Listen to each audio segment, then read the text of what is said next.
Hello friend, नमस्ते। मैं हूँ रीना यादव। मैं आप सबके बीच में एक सोहर गीत लेके आई हूँ। मेरा सोहर गीत कैसे लगा आप सब कमेंट से जरूर बताना। अच्छा लगे तो लाइक करना, सब्सक्राइब करना, शेयर करना। मिलवाई जाते हैं ले ससुरो तब खिड़की कई, देखूं त खिड़की कई देखी हो। मोरे ससुरो हम होता चला बाई, मेलवा खेलौना हम ले बई, खेलौना हम ले बई हो। मोरी बउआ नहीं त गोदी में लालनवा ना नैहर में भा तिजवा, ना नैहर में भा तिजवा ओ। बउआ तुयाऊ मनम कईबा, झिनिया खेलौना कहू लेबू, खेलौना कहू लेबू हो।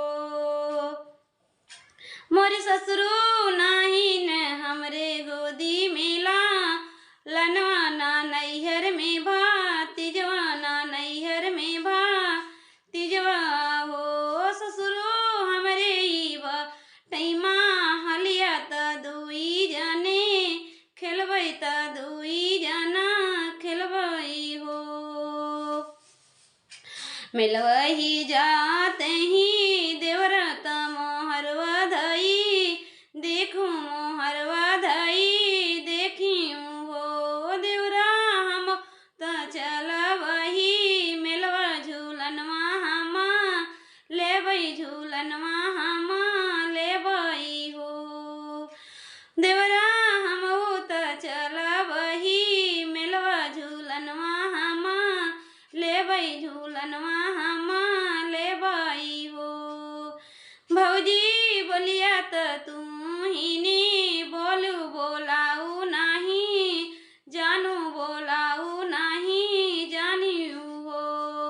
भौजी तुयाऊ जानम की बाझिनिया झूलनवा काऊ लेबू, झूलनवा काऊ झुलबू हो।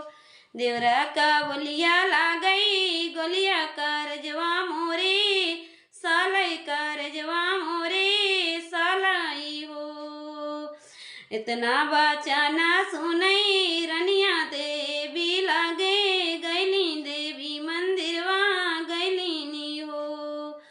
माई हम माई सजवा जलबै गैया, घियना सुनीत जला छोड़बै तानीता जला छोड़बै हो। माई सजवा जलबै गैया, घियना तानीता जला छोड़बै तानीता जला चढ़बै हो। माई दे दे तू गोदी मेला लनवा बाझनिया कई, बोलई बाझनिया कई बो लामाई हो।